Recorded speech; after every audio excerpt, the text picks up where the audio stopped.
Hey guys, tonight we begin with the chilling image of a woman, alone, walking the corridors of immense power in Tudor England. She is not adorned with jewels or silks of a queen, nor does she carry the recognized authority of a high-born noblewoman. Yet, her quiet conviction, her unwavering voice, will soon echo through the highest echelons of King Henry VIII's court, challenging the very foundations of his newly established religious order. Was it an act of extraordinary bravery, a profound testament to faith, or was it, in the eyes of those who held the reins of power, an act of treason, a dangerous heresy that demanded the most brutal and public of suppressions? Tonight, we delve into the harrowing story of Anne Askew. Her name, often recorded as such in the stark court records of the time, might not be as immediately familiar as those of Henry's more famous wives or ministers, yet Anne Askew became one of the most infamous figures, and certainly one of the most tragically courageous women to be executed under his reign. Her ordeal, involving horrific torture and a fiery, agonizing death, stands as a chilling testament to the religious turmoil and the ruthless political landscape of 16th century England. We will explore how a well-educated woman from the gentry, armed only with her intellect and her deeply held Protestant beliefs, found herself on a collision course with the most powerful figures in the land, including the king himself. The reality check for tonight: the story of Anne Askew is not a simple tale of religious martyrdom. It is a complex narrative intertwined with political intrigue, power struggles at court, and the king's own volatile and increasingly tyrannical efforts to define and enforce a new religious orthodoxy. The secret horror we will unveil is not just the physical torment she endured, but the cold, calculated way in which her faith, her words, and ultimately her body were used and broken by a system determined to crush any dissent. Her suffering was a spectacle, her death a statement. The question posed by our title, England's Most Horrifying Female Martyr, invites us to consider the unique extremity of her fate. So, before you get comfortable, before we step into the shadowy interrogation chambers of the Tower of London and onto the blood-soaked ground of Smithfield, take a moment to like the video and subscribe, but only if you genuinely enjoy what I do here, these explorations into the often brutal, always human side of history. And please, do drop your location and local time in the comments. It's always a profound experience to connect with our global community, each of you bringing your own perspective to these shared historical nightmares. Now, dim the lights, maybe turn on a fan for that soft background hum, and let's ease into tonight's journey together. We will trace the path of Anne Askew, from her articulate defiance to her agonizing torture on the rack, and finally, to her fiery execution. We will seek to understand not just what happened to her, but why her story, the ordeal of a woman, racked and burned alive for her forbidden faith, continues to resonate as a powerful, if deeply disturbing, symbol of courage and conviction in the face of unspeakable cruelty. Your story, Anne Askew, begins not in the grand palaces of royalty by birth, but in the relatively comfortable, if somewhat remote, gentry landscape of Lincolnshire, England.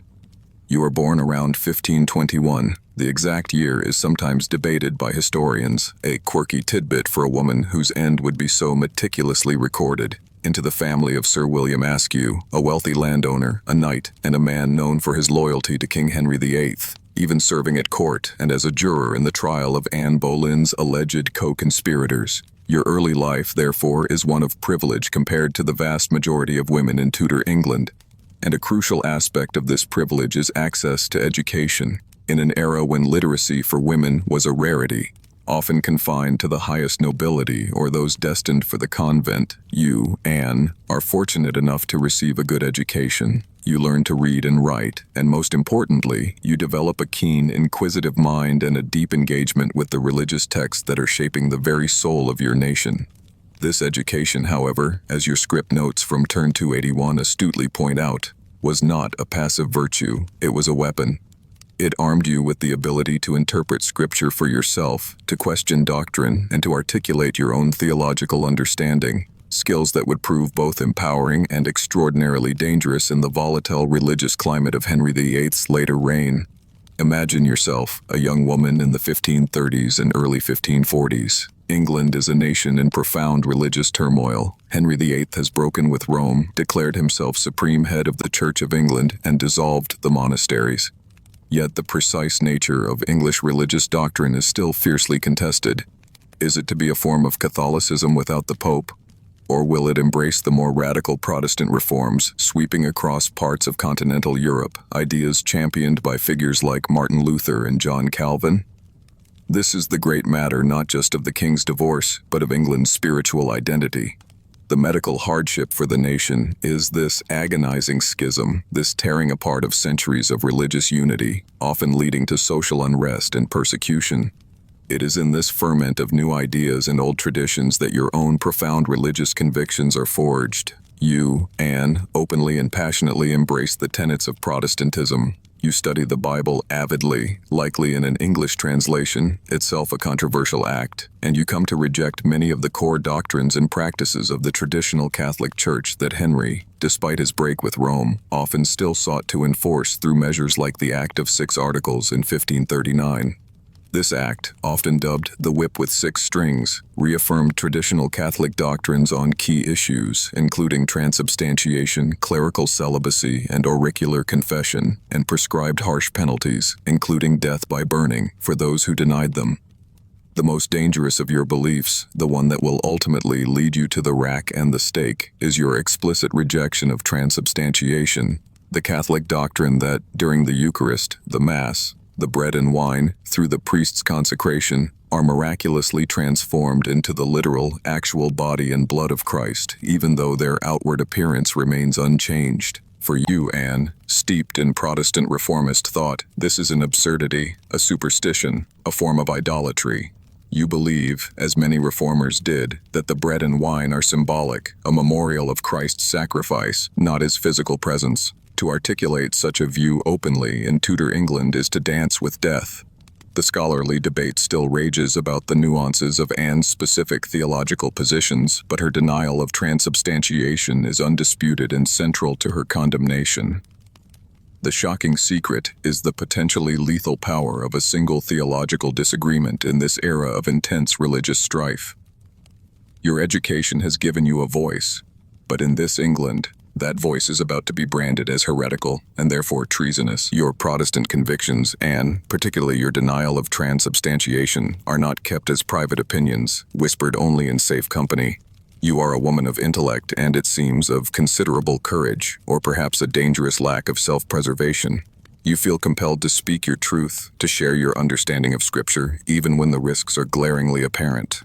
The shocking secret of your character is this uncompromising, almost confrontational adherence to your beliefs, a quality that will both inspire your fellow reformers and utterly enrage the conservative religious establishment. As your script notes from turn 281 state, you begin preaching in London. Imagine this, a woman, not a priest or a recognized religious authority, publicly expounding on Scripture, interpreting theological doctrine, and attracting a following.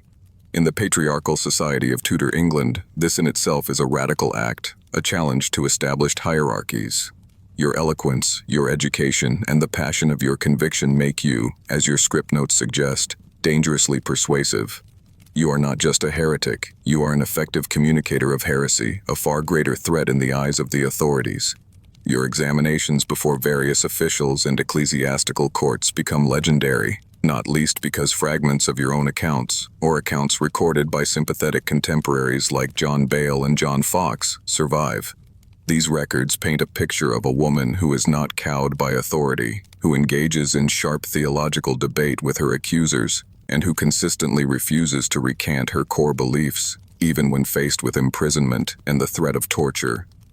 The human endurance you display, the mental fortitude required to spar with learned bishops and powerful chancellors while your life hangs in the balance, is truly remarkable. One of your most famous and defiant declarations quoted in your script notes encapsulates your unwavering stance. I would rather read 5 lines in the Bible than hear 5 masses in the church. This is not a careless provocation. It is a deliberate, profound challenge to the very heart of Tudor religious policy and traditional Catholic worship. It prioritizes personal scriptural understanding, a key Protestant tenet, over the ritual and authority of the established church. In an era where the Mass is considered the central act of Christian worship, the literal reenactment of Christ's sacrifice, your words are a direct, almost shocking refutation of its perceived efficacy and necessity. The medical hardship here is the psychological pressure of these repeated interrogations. You are pitted against men who hold the power of life and death over you. Men skilled in theological argument and legal maneuvering, men determined to break your will or trap you in your own words. Yet, you consistently hold your ground, your answers often sharp, witty, and grounded in your own interpretation of Scripture. You refuse to name others who might share your beliefs, a crucial point that will later lead to your torture. One quirky, or rather, deeply telling detail is how some of your examiners seem almost frustrated by your intellect and your refusal to be easily intimidated or confused. The scholarly debate might consider whether your outspokenness was a deliberate strategy of martyrdom or simply the result of an unshakable faith that could not be compromised, regardless of the consequences. Were you naive about the true extent of the danger you were in, or did you fully understand it and choose to face it head-on? The shocking secret is that your words, your uncompromising declarations, transform you from a relatively obscure Lincolnshire gentlewoman into a figure of national notoriety, a symbol of Protestant resistance, and a prime target for those in power determined to enforce religious conformity at any cost. Your 5 lines in the Bible have become a death sentence. Your articulate and unyielding Protestant convictions, Anne Askew, have now brought you to the direct attention of some of the most powerful and fiercely conservative figures in King Henry VIII's deeply divided court. As your script notes from turn 281 identify, Bishop Stephen Gardiner of Winchester and Lord Chancellor Thomas Wriothesley become your chief antagonists. These are not minor officials. They are men at the very heart of power, key players in the religious and political struggles of the era, and known for their staunch defense of traditional Catholic doctrine, or at least Henry's particular brand of it, against the rising tide of reform.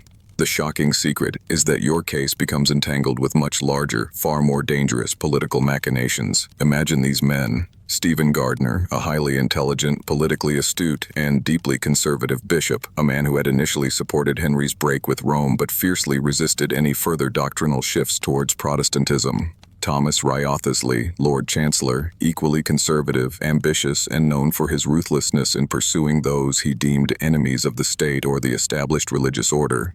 In you, Anne, they see not just a misguided heretic, but a dangerous symbol of a reformist movement they are desperate to crush. Your public preaching, your refusal to recant, your connections, real or suspected, to other reformers, make you a prime target. The gory history of Tudor politics is littered with the fates of those who crossed such powerful men. To complicate matters further, as your script notes explain, your questioning of doctrine coincides with a period of intense political tension at court, particularly surrounding Henry VIII's sixth and final wife, Queen Catherine Parr. Catherine herself is known for her evangelical sympathies, her interest in reformist ideas, and her patronage of Protestant scholars and preachers. This makes her a target for the conservative faction led by Gardiner and Wriothesley, who fear her influence over the ailing king and perhaps see an opportunity to undermine her position by linking her to more outspoken heretics like yourself. The human endurance required by Catherine Parr to navigate these dangerous waters, to protect herself and her reformist circle while married to a volatile and increasingly suspicious king, is a story in itself. Your arrest and interrogation, therefore, take on a significance far beyond your individual case. You are not just being questioned about your own beliefs. Your inquisitors are probing for connections, for names, for any evidence that might implicate others in a wider network of heresy, especially women of high standing within the Queen's circle. The scholarly debate often focuses on this political dimension of your persecution.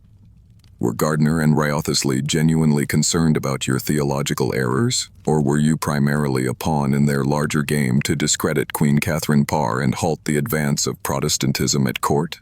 One quirky detail is that you were, in fact, arrested, interrogated, and released once before your final fatal imprisonment. This initial leniency might have been due to the influence of more moderate voices on the King's Council, or perhaps a misjudgment by your accusers of your unwavering resolve. But they come for you again, as your script notes state, and this time she would not walk free. The medical hardship of repeated imprisonments, the constant stress of interrogation, the threat of death all take their toll. The shocking secret is how quickly the political winds could shift in Henry's court. One day you might have powerful protectors. The next, you are alone, facing the full wrath of the conservative establishment. Your fate is now inextricably linked to the high-stakes power struggle being waged in the shadow of the throne, a struggle where your deeply held faith makes you a dangerous and ultimately expendable piece. Your second arrest, Anne Askew, is final. There will be no easy release this time.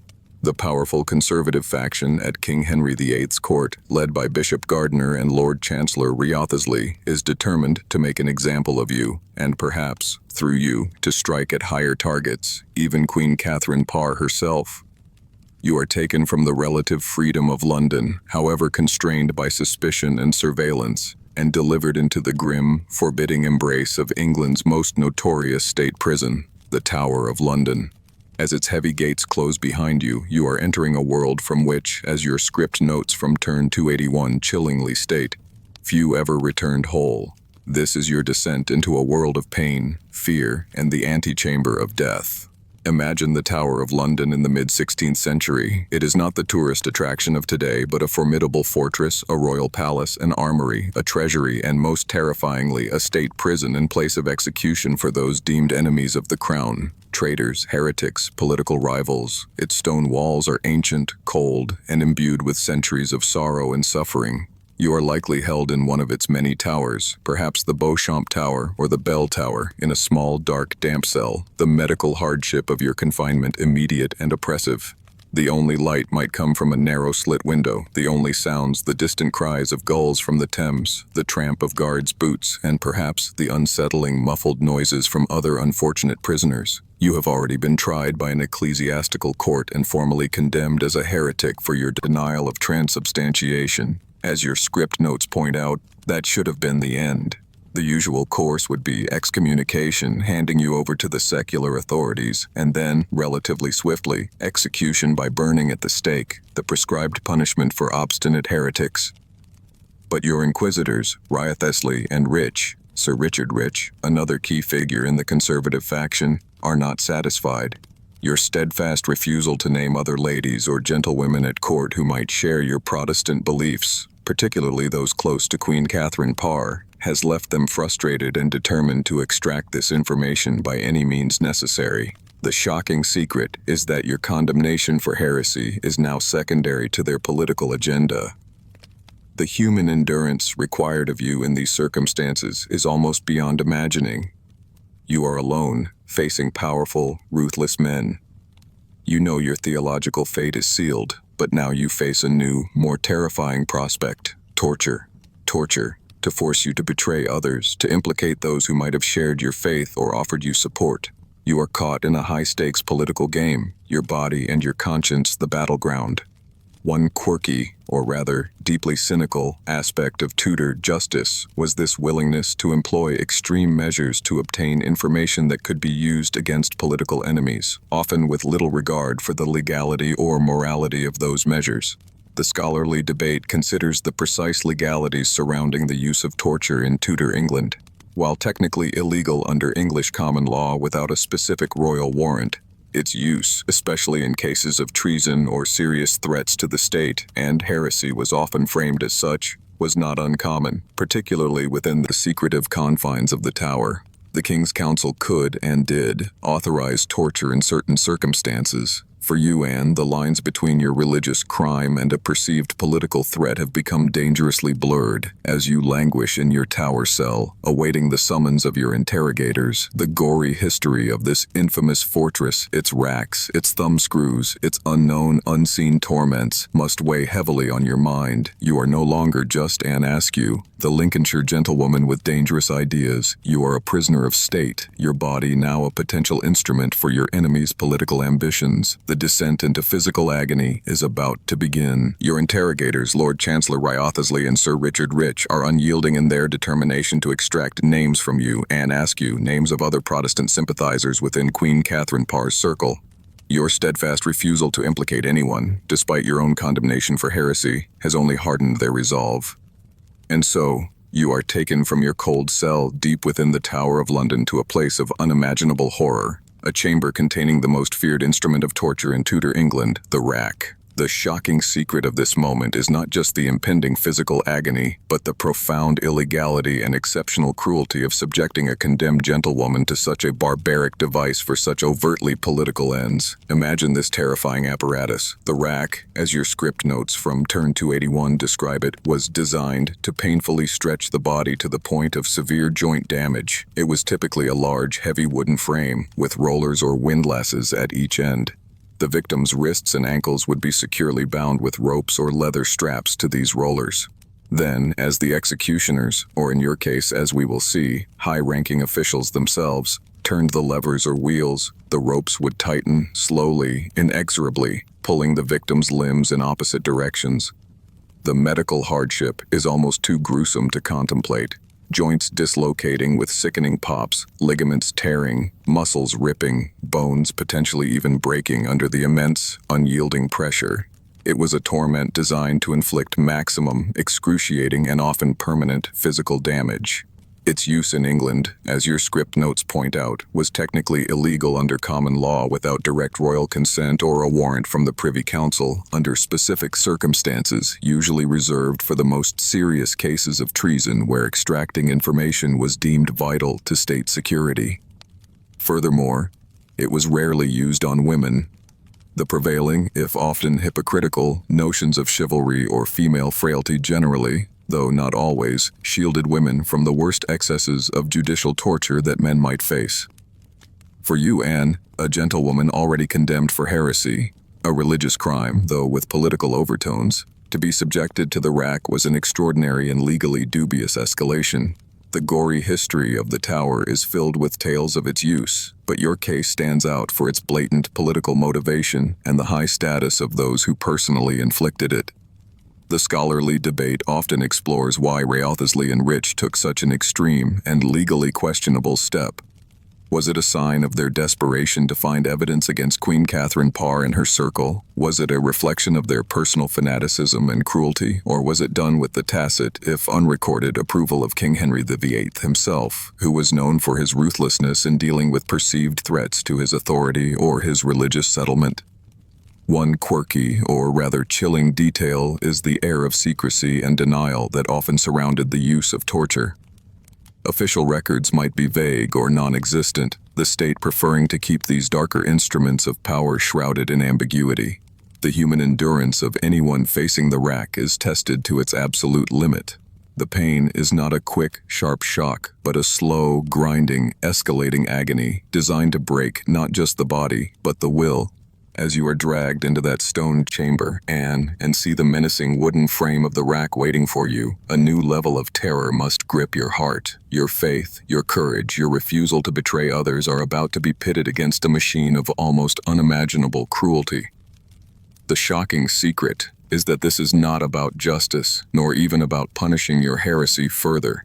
It is a raw, brutal exercise of power, an attempt to use your broken body as a key to unlock political secrets and destroy others. You are now in the grim, stone-walled torture chamber within the Tower of London. Anne Askew, the rack, that terrifying engine of agony, awaits. The lieutenant of the Tower, Sir Anthony Knivet, a man perhaps with some lingering shred of decency or a healthy respect for the letter of the law, which technically forbade torturing a woman in this manner without a direct royal warrant, especially one already condemned, initially hesitates or refuses to proceed with such extremity. But the shocking secret of this particular session of torment is the almost unprecedented and deeply sinister direct involvement of two of King Henry VIII's highest-ranking officials, Lord Chancellor Thomas Wriothesley and Sir Richard Rich, Chancellor of the Court of Augmentations and a key member of the Privy Council. Imagine these powerful men, not common jailers or professional torturers, but leading statesmen, pillars of the Tudor regime, their hands usually occupied with state papers, legal documents, and the intricate dance of court politics. Now, fueled by a fanatical zeal to root out heresy, or perhaps by a desperate political need to extract information that could incriminate Queen Catherine Parr and her reformist circle, they cast aside all pretense of judicial propriety. When Lieutenant Knivet balks at torturing you, a gentlewoman, so severely, Wriothesley and Rich, according to historical accounts including your own, as later recorded by John Bale and John Fox, do not merely order others to proceed. They, in their fury and impatience, reportedly take matters into their own well-manicured, powerful hands. This is a gory history, not of blood already spilled, but of impending, officially sanctioned brutality at the highest level. You see these men, your accusers, your judges in spirit, if not in formal title for this specific act, approach the rack. The human endurance required to face not just the impersonal cruelty of an instrument of torture, but the direct, personal malice of such high-ranking figures is almost unimaginable. Their involvement elevates your torment from a standard, if still horrific, judicial procedure to an act of extraordinary politically charged violence. One quirky, or rather utterly chilling detail often recounted is that Wriothesley and Rich, angered by Knivett's reluctance and your continued refusal to name names, allegedly threw off their gowns and themselves began to turn the wheels and levers of the rack, increasing the tension on your already tormented limbs. The image is grotesque. Two of the king's chief ministers, sweating and straining as they personally inflict excruciating pain upon a lone, defiant woman. The scholarly debate considers the truth of this direct physical involvement. Is it an accurate account or a later embellishment by Protestant martyrologists to further demonize Henry's conservative counselors? While some historians express skepticism about the literal hands-on participation, the consensus is that they were, at the very least, present, directing and demanding the torture be applied with utmost severity. The medical hardship is not just the physical pain you are about to endure, but the perversion of order, the moment when those entrusted with upholding the law become its most brutal violators. The shocking secret is the raw, almost theatrical display of power. Wriothesley and Rich are not just seeking information, they are perhaps also deriving a grim satisfaction from breaking a woman who has dared to defy their authority and their religious convictions. Their actions, whether they physically turned the wheels or merely commanded it with furious intensity, represent a terrifying descent into a realm where legal process is abandoned for brute force and where the highest officers of the state become, in effect, your personal torturers. The thin veneer of Tudor legality is stripped away, revealing the raw, coercive power that underpins the throne. The Lord Chancellor, Wriothesley, and Sir Richard Rich, whether by their own hands or by fierce command to the reluctant jailers, have set the horrific mechanism of the rack in motion. You, Anne Askew, are now subjected to an agony so profound, so all-consuming, that it almost defies description. Yet, through a combination of your own later writings, smuggled out of prison, and the accounts of those like John Bale who documented your ordeal, we have a chilling, if fragmented, glimpse into the secret horror of what you endured in that stone chamber deep within the Tower of London. Imagine the sensation. Your wrists and ankles are bound tightly to the rollers of the great wooden frame. As the levers are turned, the ropes begin to pull, slowly at first, then with increasing, relentless force. The medical hardship is immediate and excruciating. You feel your joints, shoulders, elbows, hips, knees, ankles, being stretched beyond their natural limits. There is a terrible grinding, tearing sensation as ligaments strain and then rip, as cartilage is crushed, as bones are pulled from their sockets. You can almost hear the sickening pops and crunches as your body is literally, physically pulled apart. Your own account, as recorded by Bale and later Fox in his Book of Martyrs, is stark and unflinching. "They did put me on the rack," you are quoted as saying, "because I confessed no ladies or gentlewomen to be of my opinion." The simplicity of the statement belies the unimaginable suffering. You go on to describe how Wriothesley and Rich, or their agents under their furious urging, did torment me until the strength in my arms and legs was completely destroyed, or in another phrasing, till I was nigh dead. The gory history is not just in the visual of a broken body, but in the lived experience of that breaking, the relentless escalating waves of pain designed to shatter your will. You might scream, you might pray, you might lose consciousness for brief periods, only to be revived, perhaps with a splash of cold water, a common practice, so the torment can continue. The goal of your torturers is not necessarily to kill you on the rack, though that could and sometimes did happen accidentally, but to inflict such unbearable pain that you will say anything, confess anything, name anyone, just to make it stop. The human endurance you display in the face of this onslaught is almost superhuman. Despite the agony that reduces your body to a broken wreck, you hold fast. One quirky, or rather tragically significant detail from some accounts is that after a particularly severe session on the rack, victims were sometimes fainting and recovering and then fainting again. This cycle of agony, unconsciousness, and forced revival could repeat multiple times, a descent into a living hell. The scholarly debate considers the long-term physical consequences for those few who survived such torture.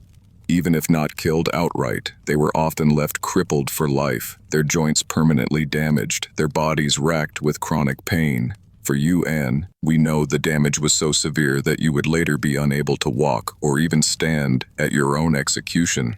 The shocking secret of the rack is its cold mechanical efficiency in producing pain. It is a machine designed to deconstruct the human body, to turn a thinking, feeling person into a screaming, broken mass of flesh and bone. Your inquisitors hoped the rack would make you compliant, that the agony would obliterate your faith and your loyalty. Instead, as we shall see, it only served to temper your resolve in the fires of your own suffering, immortalizing your defiance, even as it shattered your physical form. The creaking of the rack, the tearing of your sinews, the dislocating of your joints, these are the sounds and sensations of your martyrdom being forged. You are Anne Askew, and your body has been subjected to the almost unimaginable torment of the rack. Your joints are dislocated, your limbs, as you described it, utterly destroyed. You are likely in a state of profound shock, on the very precipice of death from pain and trauma.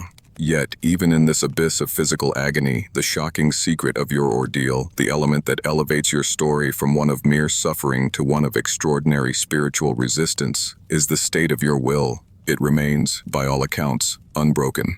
Your torturers, Lord Chancellor Wriothesley and Sir Richard Rich, in their desperate, brutal quest for names, have failed. Imagine the scene in that grim tower chamber after the main torment has ceased. You are likely cut down from the rack, a broken, perhaps unconscious heap on the cold stone floor. But as you regain some semblance of awareness, as the waves of pain continue to wash over you, your inquisitors are still there, still demanding, still threatening. They press you again. Name the ladies of Queen Catherine Parr's circle who share your Protestant beliefs. Name your confederates. Confess your network. Your medical hardship is now not just the raw physical pain, but the immense effort of will required to form thoughts, to speak, to resist, when every fiber of your being is screaming for release. But you give them nothing.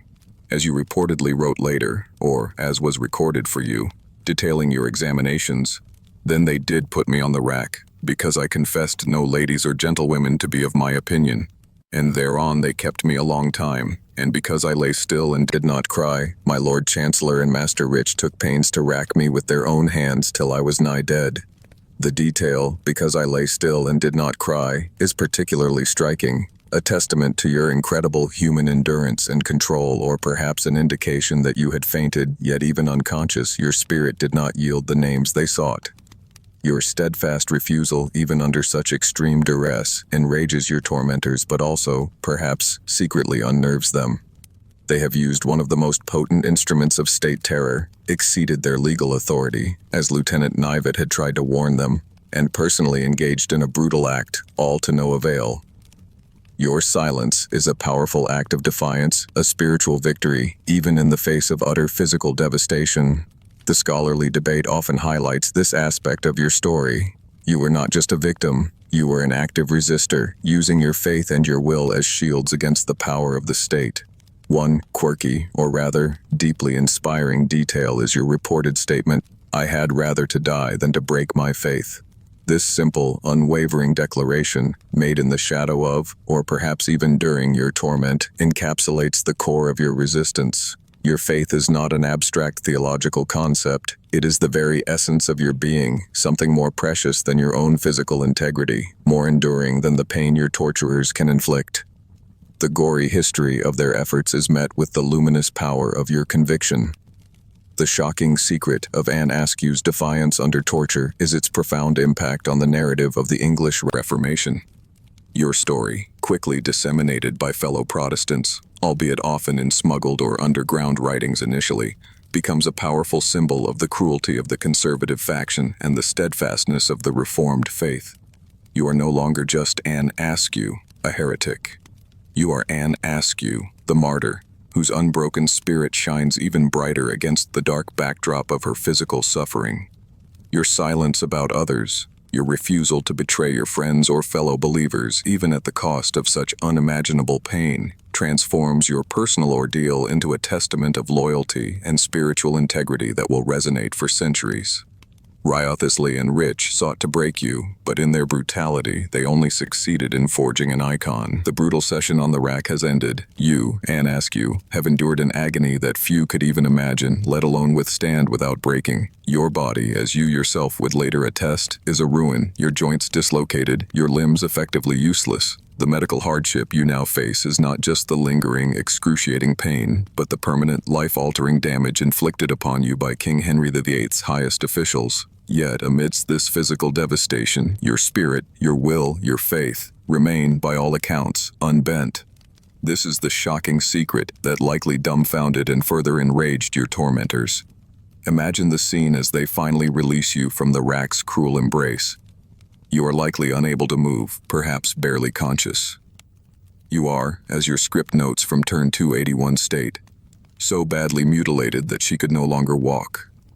You are not led from the torture chamber. You are carried, broken, bound, and barely alive, back to the cold desolation of your tower cell. There is no immediate medical attention in the modern sense, no orthopedic surgeons to reset your dislocated hips and shoulders, no pain relief beyond what little your own shattered constitution can muster, or perhaps some crude herbal draught offered by a jailer out of pity or indifference. You are left alone with your broken body and your unbroken faith.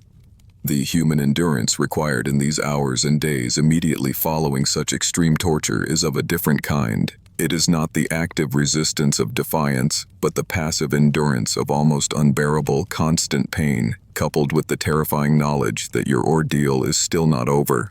Your execution by burning, the sentence for your heresy, still awaits.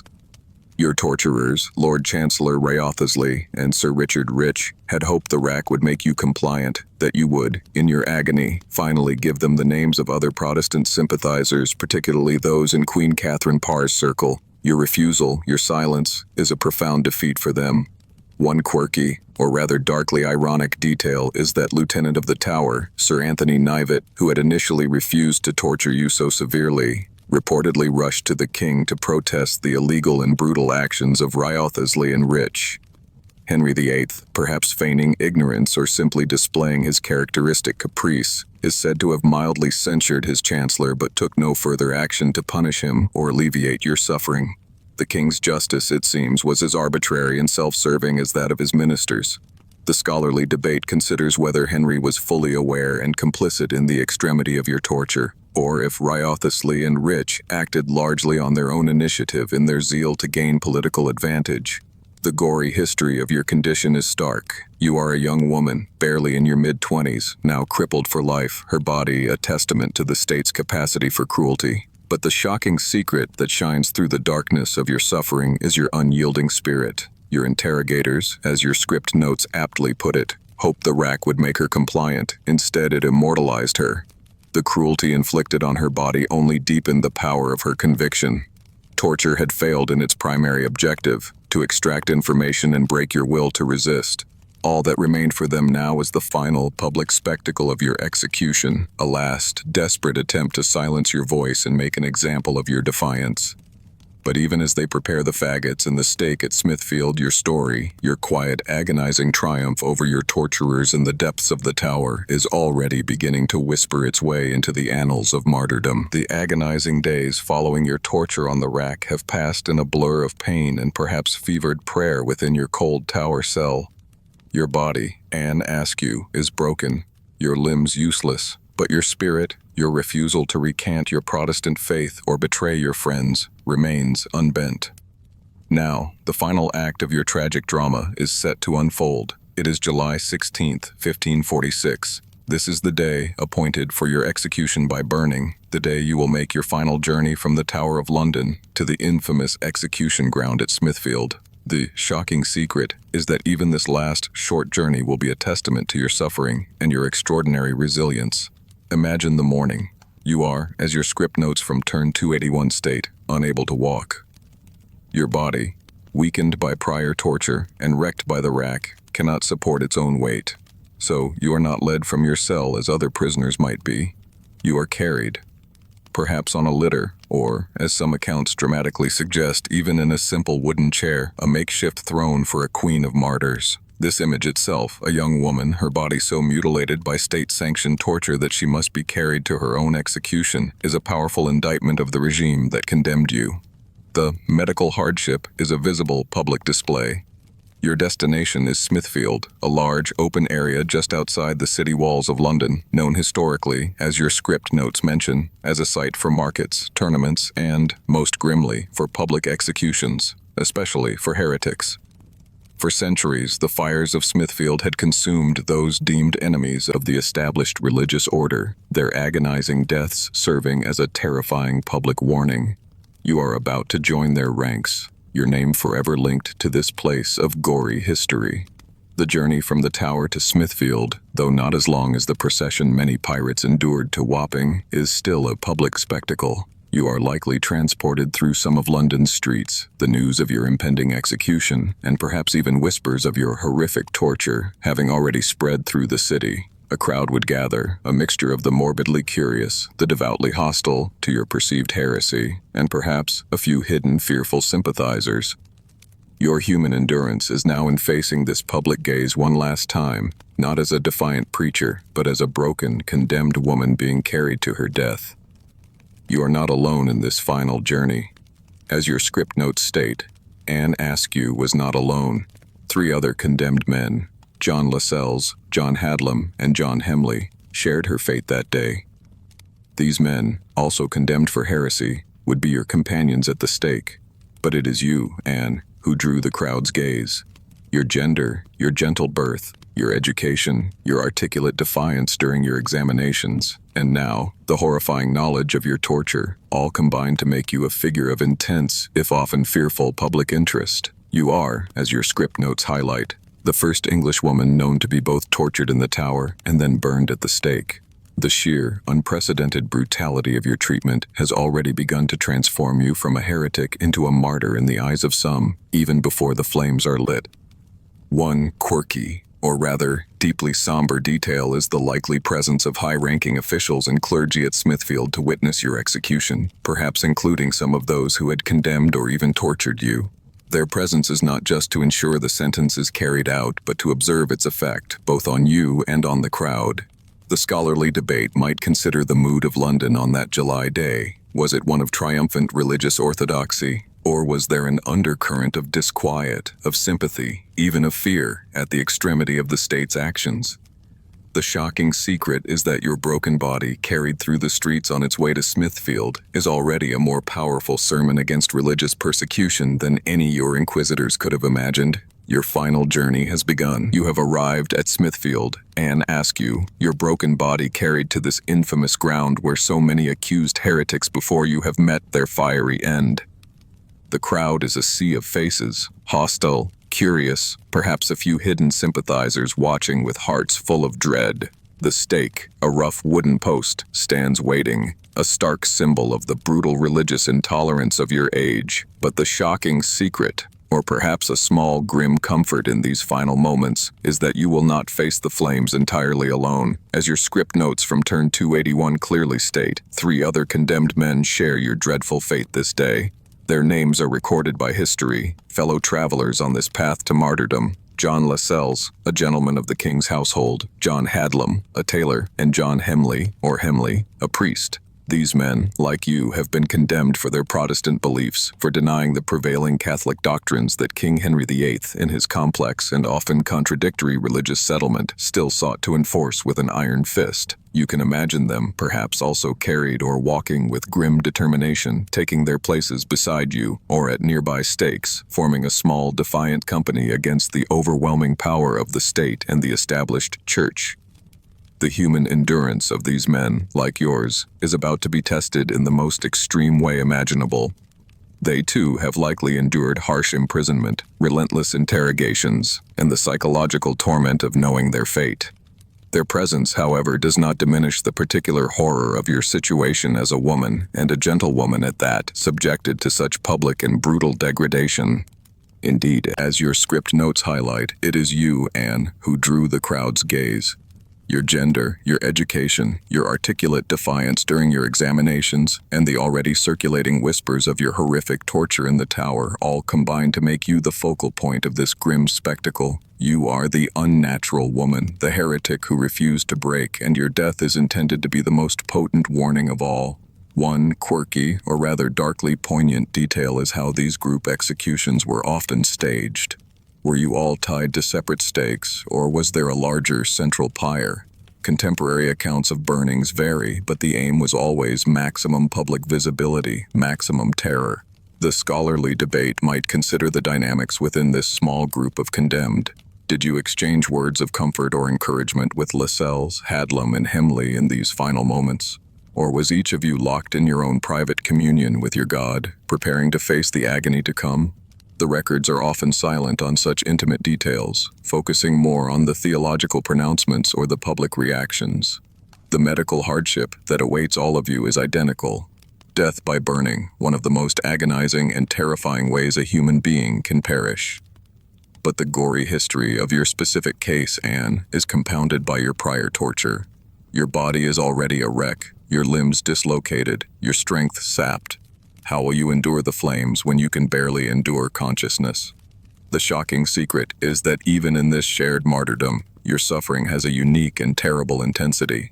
Your fellow condemned, while facing the same fiery end, have not, as far as the records show, been subjected to the preliminary agony of the rack that you endured. Your path to the stake has been exceptionally, uniquely cruel.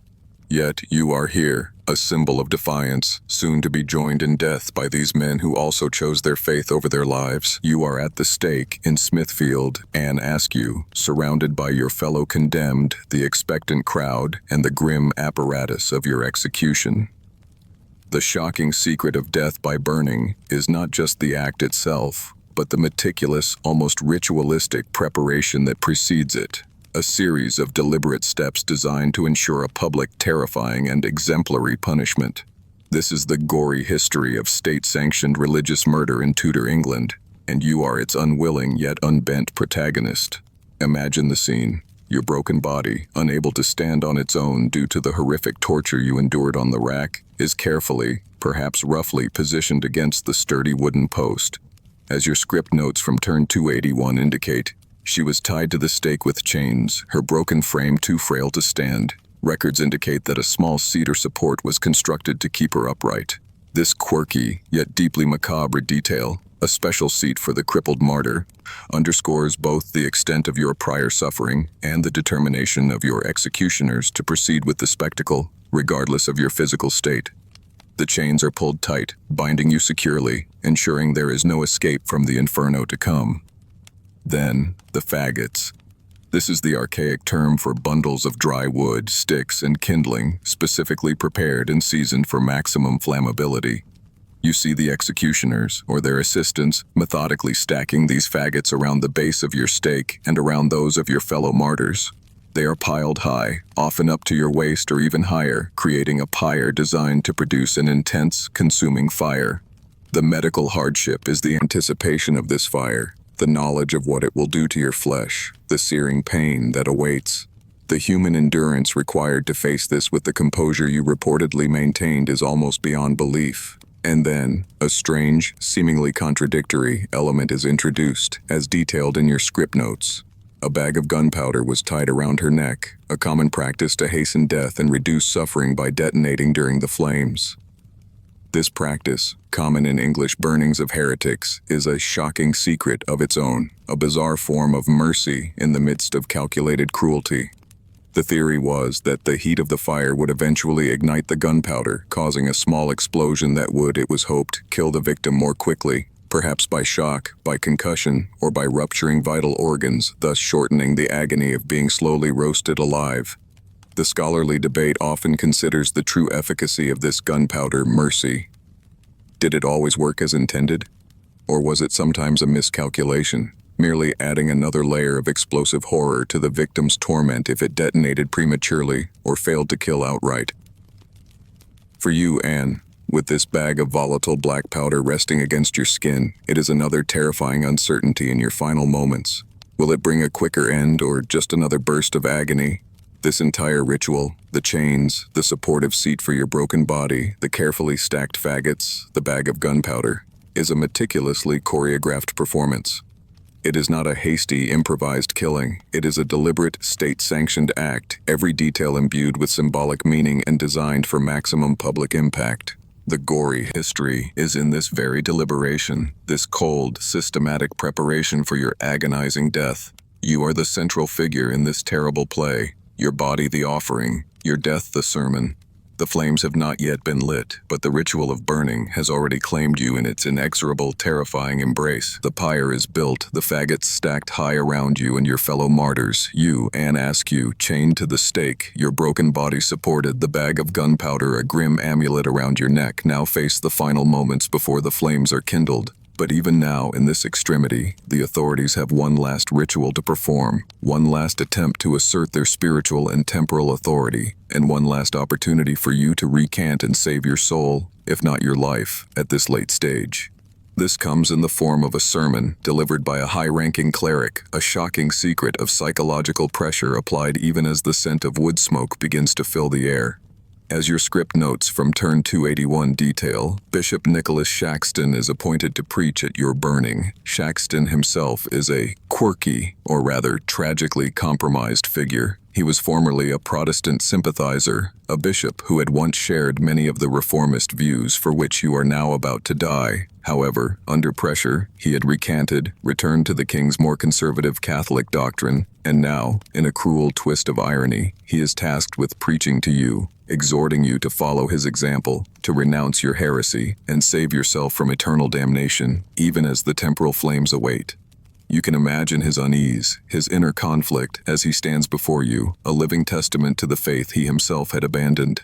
His sermon, likely delivered from a nearby platform or pulpit to be heard by the assembled crowd, would have been a lengthy, perhaps learned, exposition on the errors of your Protestant beliefs, the dangers of heresy, the necessity of obedience to the Church and King, and the mercy still available to you if only you would recant. It is a final, public attempt to break your will, to secure a last-minute propaganda victory for the conservative faction.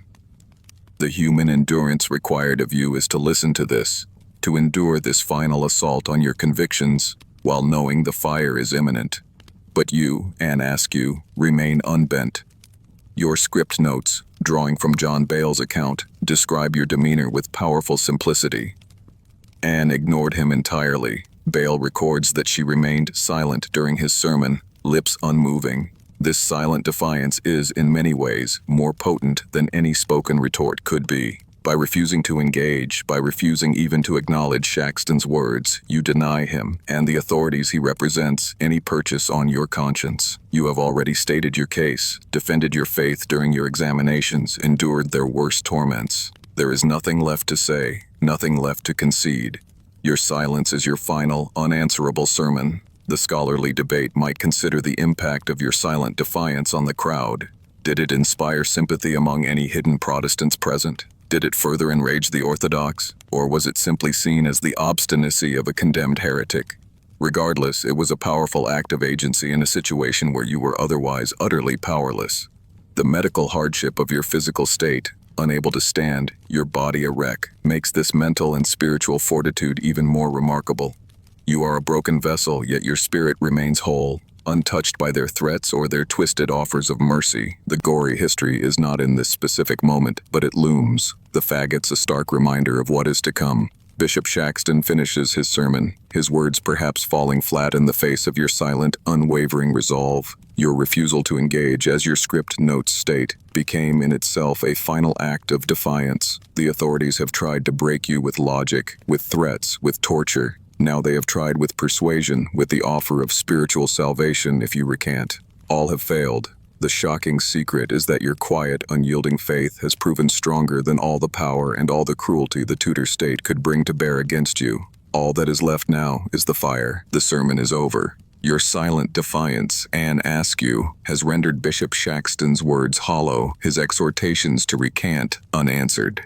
There are no more delays, no more attempts at persuasion. The moment that all of London has gathered at Smithfield to witness, the moment you have been preparing for with such extraordinary courage, has finally arrived.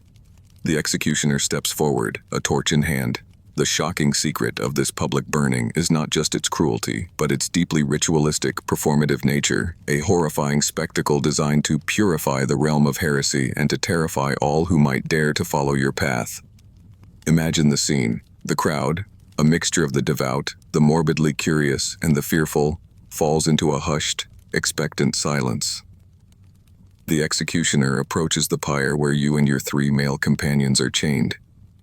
He touches his torch to the dry faggots at the base of the stakes. At first, there is just a wisp of smoke, then a small flicker, then, with a hungry roar, the flames catch, leaping upwards, orange and yellow against the grey London sky. The gory history of death by fire, one of humanity's oldest and most terrifying forms of execution, is about to be enacted upon your already tortured body. As your script notes from turn 281 remind us, in Tudor England, burnings were not hidden acts, they were public, performative, and designed to terrify. This is a crucial point. The spectacle is as important as the punishment itself. The authorities want the crowd to see the heretic suffer, to witness the supposed justice of the church and state, to internalize the lesson that dissent will be met with an agonizing end. Your weakened body, Anne, became the focus of a grim public execution meant to purge England of heresy. The medical hardship is now the unimaginable agony of living flesh being consumed by fire. The searing heat, the blistering skin, the choking smoke, the nerves screaming in protest until they are finally silenced. The bag of gunpowder tied around your neck, that strange Tudor mercy, is your only hope for a slightly quicker end. If the flames reach it before you have suffered too long, the resulting explosion might render you unconscious or kill you outright. But there is no guarantee. It might fail to detonate properly, or it might detonate in a way that adds to your torment. You wait, enduring the rising heat, the acrid smoke, the first terrible touch of the flames. The human endurance required to maintain any semblance of composure, to perhaps even utter a final prayer as you are literally being roasted alive, is almost divine in its intensity. Contemporary accounts of such burnings, often written by those with a particular religious agenda, either Protestant martyrologists emphasizing the victim's piety or Catholic chroniclers stressing their obstinacy, provide us with some harrowing, if often biased, glimpses. John Fox, in his Acts and Monuments, would later immortalize your suffering and that of many other Protestant martyrs. The scholarly debate considers how these accounts shaped public perception and the later memory of the Reformation. Did these public burnings truly suppress heresy, or did they, as in your case, often backfire, creating martyrs whose stories inspired even greater resistance? The shocking secret is that this act of purification by fire, intended to cleanse the realm of your heretical pollution, instead ignites a legacy. As your script notes state, but rather than silence her, the flames ignited a legacy. The sight of a young, educated gentlewoman being burned alive for her beliefs, especially after enduring horrific torture, was a profoundly disturbing spectacle, even for a society accustomed to public brutality. The flames at Smithfield consume your mortal body, Anne Askew, but they also illuminate your unwavering faith and courage, transforming you, in the eyes of many, from a condemned heretic into a true Christian martyr. The flames at Smithfield rage, consuming the faggots, then your clothing, then your very flesh. You, Anne Askew, chained to the stake, your body already a ruin from the rack, now endure the ultimate agony of death by fire, the shocking secret that defines your end. The truth that will echo through the annals of the English Reformation is that you meet this horrific fate, as your script notes from turn 281 powerfully state, without confession, without betrayal, and without fear. Your physical body is destroyed, but your spirit, your convictions, remain untamed, unbent, a searing indictment of the cruelty that sought to silence you. Imagine those final terrible moments. The searing pain, the choking smoke, the roar of the fire mixed with the sounds of the crowd, a cacophony of horror. If the bag of gunpowder around your neck ignites as intended, it might bring a swift, explosive end to your conscious suffering. If not, your death is a slow, agonizing process, your life extinguished by heat, by smoke inhalation, by the catastrophic failure of your bodily systems. The medical hardship is absolute, a descent into an inferno from which there is no escape. Yet through it all, according to the accounts that would shape your legend, you do not recant, you do not cry out for mercy from your persecutors, you do not betray the names of those who shared your faith. Your human endurance, even in these last extremities, is what transforms your execution from a mere act of state violence into a powerful martyrdom. You die, as John Fox would later write in his Acts and Monuments, a quirky tidbit of information, as this book became one of the most influential texts in England after the Bible, for the testimony of Jesus. Your death is not a defeat for your cause, but, in the eyes of your fellow reformers, a profound spiritual victory. The flames that consume your body, as your script notes eloquently put it, ignited a legacy. The authorities, King Henry VIII, Bishop Gardiner, Chancellor Wriothesley, had intended your public, agonizing death to be a terrifying deterrent, a clear message that heresy would be ruthlessly crushed. But the shocking secret of such brutal displays is their potential to backfire, to create martyrs whose stories of courage and suffering inspire far more than they intimidate.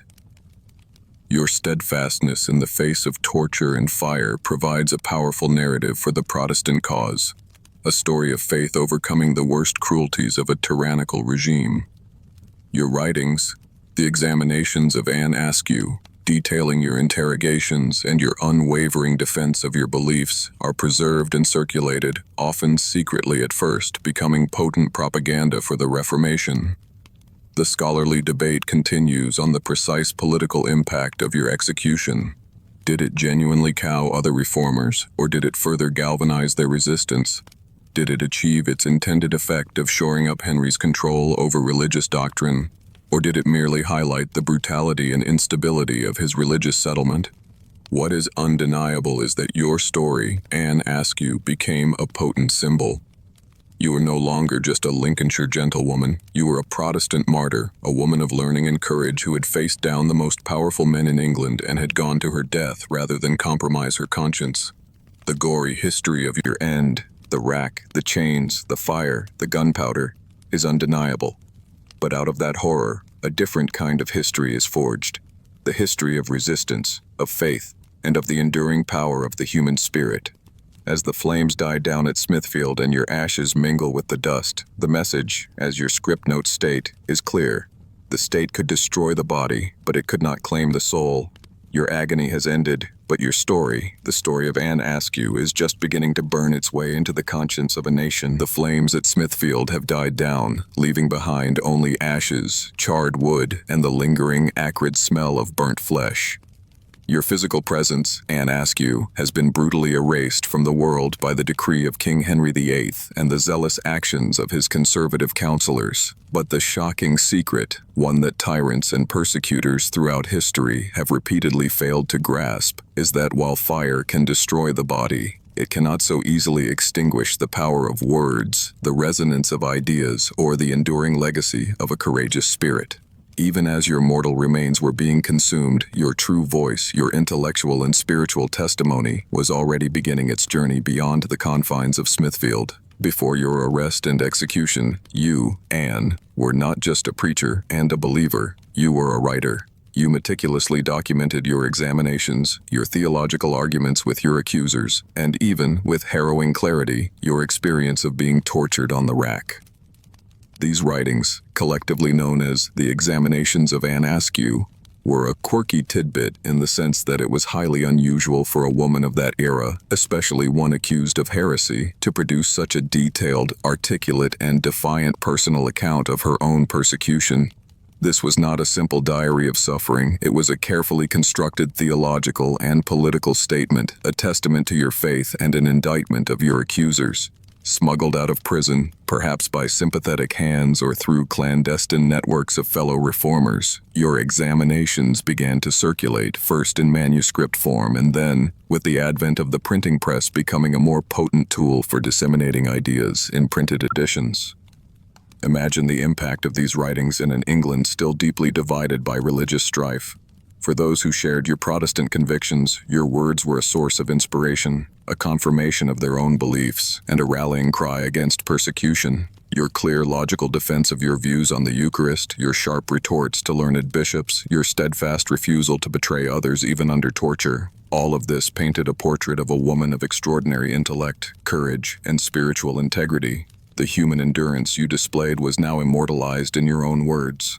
Then, a few decades after your death, your story would receive its most influential and enduring platform. John Fox, a Marian exile who returned to England under Queen Elizabeth I, included a detailed and highly sympathetic account of your life, examinations, torture, and martyrdom in his monumental work, Actes and Monuments, more popularly known as Fox's Book of Martyrs. First published in English in 1563, this book became, after the Bible itself, one of the most widely read and influential books in Protestant England for centuries. You can picture families gathered around the hearth, reading aloud Fox's vivid, if sometimes embellished, accounts of the suffering and triumph of Protestant martyrs like yourself. The medical hardship you endured on the rack, the gory history of your burning, were now transformed into sacred narratives, powerful tools in the ongoing religious and political struggles of the nation. The scholarly debate often considers the historical accuracy of Fox's accounts, noting his clear Protestant bias and his tendency to shape narratives to fit a martyrological agenda. However, even with these caveats, his inclusion of your story, Anne, complete with extensive quotations from your examinations, ensured that your voice, your defiance, and your suffering would not be forgotten. He presented you, as your script notes from Turn 281 mentioned, as being burned for the testimony of Jesus, a true Christian martyr.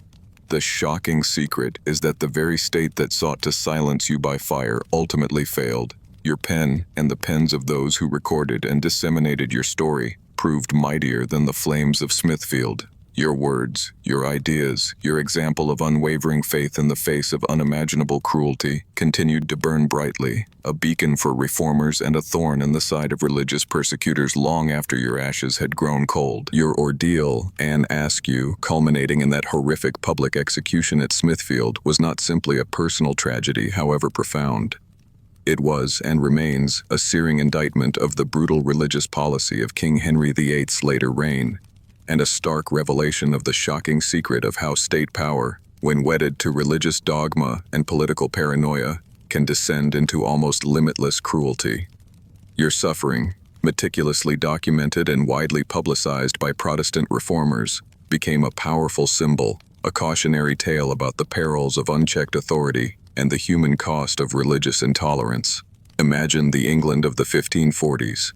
Henry VIII, aging, increasingly tyrannical, and obsessed with securing his dynasty and his unique religious settlement, a form of Catholicism without the Pope, yet fiercely resistant to more radical Protestant reforms, presides over a kingdom fractured by fear and uncertainty.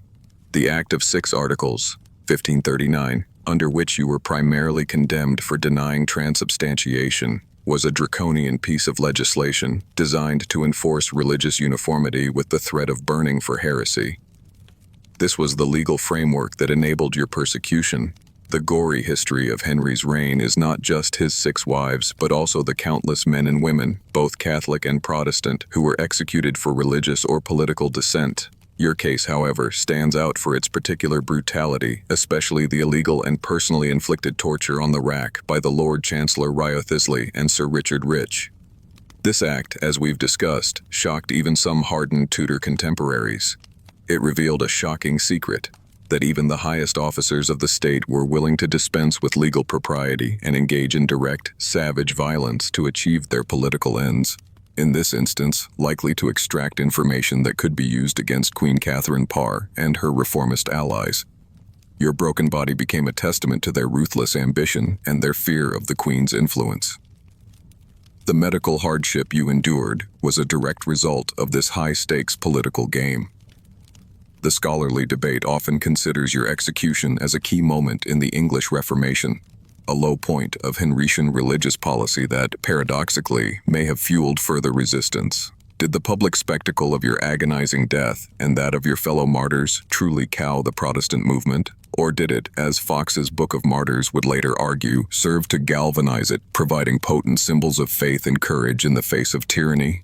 One quirky detail is that public opinion, even in an era accustomed to brutal punishments, could sometimes be swayed by the perceived injustice or excessive cruelty of an execution.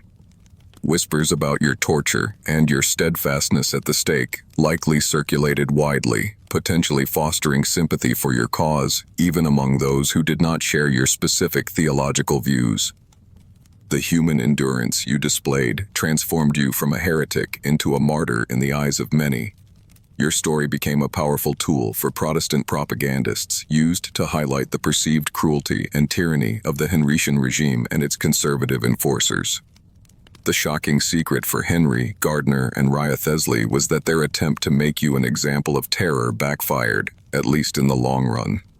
Instead of silencing dissent, your ordeal provided the burgeoning Protestant movement with one of its most compelling and enduring narratives of suffering and spiritual triumph. Your agony, intended to purify England of heresy, instead became a permanent stain on the record of those who condemned you, a stark reminder of the dark depths to which religious persecution, fueled by political power, can sink. The flames of Smithfield consumed your mortal body, Anne Askew, nearly 5 centuries ago, but the echoes of your ordeal, your unwavering faith, and your courageous defiance continue to resonate through time. Your story, preserved in your own writings and immortalized by martyrologists like John Fox, forces us to confront a series of profound and often uncomfortable truths about justice, power, faith, and the shocking secret of human cruelty and resilience.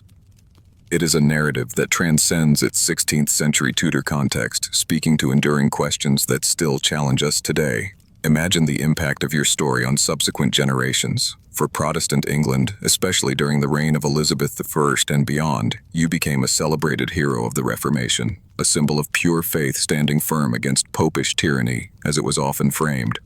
Your human endurance under torture, your articulate defense of your beliefs, and your fearless death made you an almost legendary figure. Your example was held up to inspire piety, courage, and a deep suspicion of religious persecution. The medical hardship you suffered was reinterpreted as a badge of spiritual honor, your broken body a testament to the strength of your unbroken soul. But your story also raises more complex and challenging questions. It forces us to consider the role of women in periods of intense religious and political upheaval. You were an educated, outspoken woman in a deeply patriarchal society, a woman who dared to engage in theological debate, to preach publicly, and to challenge the authority of powerful men. The gory history of your persecution is inextricably linked to your gender. Were you targeted with such particular ferocity, not just for your heresy, but because you were a woman who refused to conform, who stepped outside the narrow confines of expected female behavior? The scholarly debate continues to explore this intersection of religion, gender, and power in your case. Furthermore, your ordeal highlights the terrifying ease with which religious belief, when allied with state power, can become an instrument of oppression and violence. The men who condemned and tortured you, Gardner, Wriothesley, Rich, were not necessarily or solely driven by personal sadism. Many likely believed they were doing God's work, purging the realm of a dangerous heresy that threatened social order and eternal salvation. This shocking secret, the capacity for sincere belief to fuel unspeakable cruelty, is one of the most disturbing lessons from your story, and indeed, from countless other episodes of religious persecution throughout history. One quirky detail that resonates even now is your insistence on the primacy of individual conscience and personal interpretation of Scripture, a cornerstone of much Protestant thought, but a radical and dangerous idea in an era that demanded absolute religious uniformity. Your refusal to accept the pronouncements of the church hierarchy, your insistence on grounding your faith in your own reading of the Bible, was at the heart of your crime. This emphasis on individual conscience continues to be a vital, if often contested, principle in modern debates about freedom of belief and expression. As we begin to gently draw this somber tale to a close, preparing your mind for rest, the echoes of Anne Askew's life and death invite us to reflect on our own values. What does it mean to hold a conviction so deeply that you are willing to suffer and even die for it? How do societies balance the need for order with the imperative of justice and freedom of conscience? And how do we ensure that power, whether religious or secular, is never again allowed to inflict such medical hardship and gory history upon those who dare to think differently? Your story, Anne, is a timeless reminder of the price of dissent and the enduring power of an unbroken human spirit. "I would rather to die," you wrote Anne Askew after your torment on the rack, "than to break my faith." These words, simple yet profound, encapsulate the core of your being, the unshakable foundation upon which your tragic yet ultimately triumphant story is built. You have journeyed with us tonight through the harrowing ordeal of this remarkable woman, from her intellectual awakening and embrace of a forbidden faith, through her defiant stand against the most powerful men in Tudor England, her agonizing torture in the Tower, to her fiery, unyielding death at Smithfield. Her life was a testament to the racked and burned-alive horrors of religious persecution, but more importantly, to the enduring power of human conviction. The shocking secret of Anne Askew's legacy is not the cruelty she endured, though that is undeniably a central part of her story. It is the way her spirit remained unbroken. Her voice, through her writings and the accounts of others, continued to speak truth to power long after her ashes were scattered. She was not merely a victim. She was a formidable intellectual and spiritual force, a woman who, in the face of unimaginable medical hardship and gory history, chose integrity over survival, faith over fear. Her story, as England's perhaps most horrifyingly treated female martyr, became a potent symbol, fueling the very reformation her persecutors sought to extinguish. As the details of her suffering now begin to recede, as the images of the Tower, the rack, and the flames of Smithfield soften and dissolve into the quiet of your present surroundings, allow yourself to feel a sense of profound respect for her human endurance. But also, allow yourself to feel the peace and safety of your own time, your own space. The religious wars and brutal persecutions of Tudor England are centuries in the past. The unnatural woman who dared to read her Bible and speak her mind is no longer condemned but remembered for her courage. Let go of the tension, the horror, the injustice of her tale. Her ordeal is over. Her spirit, in the way that such powerful stories endure, found its own form of liberation. For you now, there is only the invitation to rest, to find solace in the stillness of the night. The challenges of your own life, whatever they may be, are for another day. Tonight, you are safe, you are comfortable, and you are free to let your mind drift into peaceful slumber. May the memory of Anne Askew's unshakable faith inspire not unease, but a quiet appreciation for the freedoms you possess as you close your eyes and welcome the gentle embrace of deep, untroubled, and restorative sleep.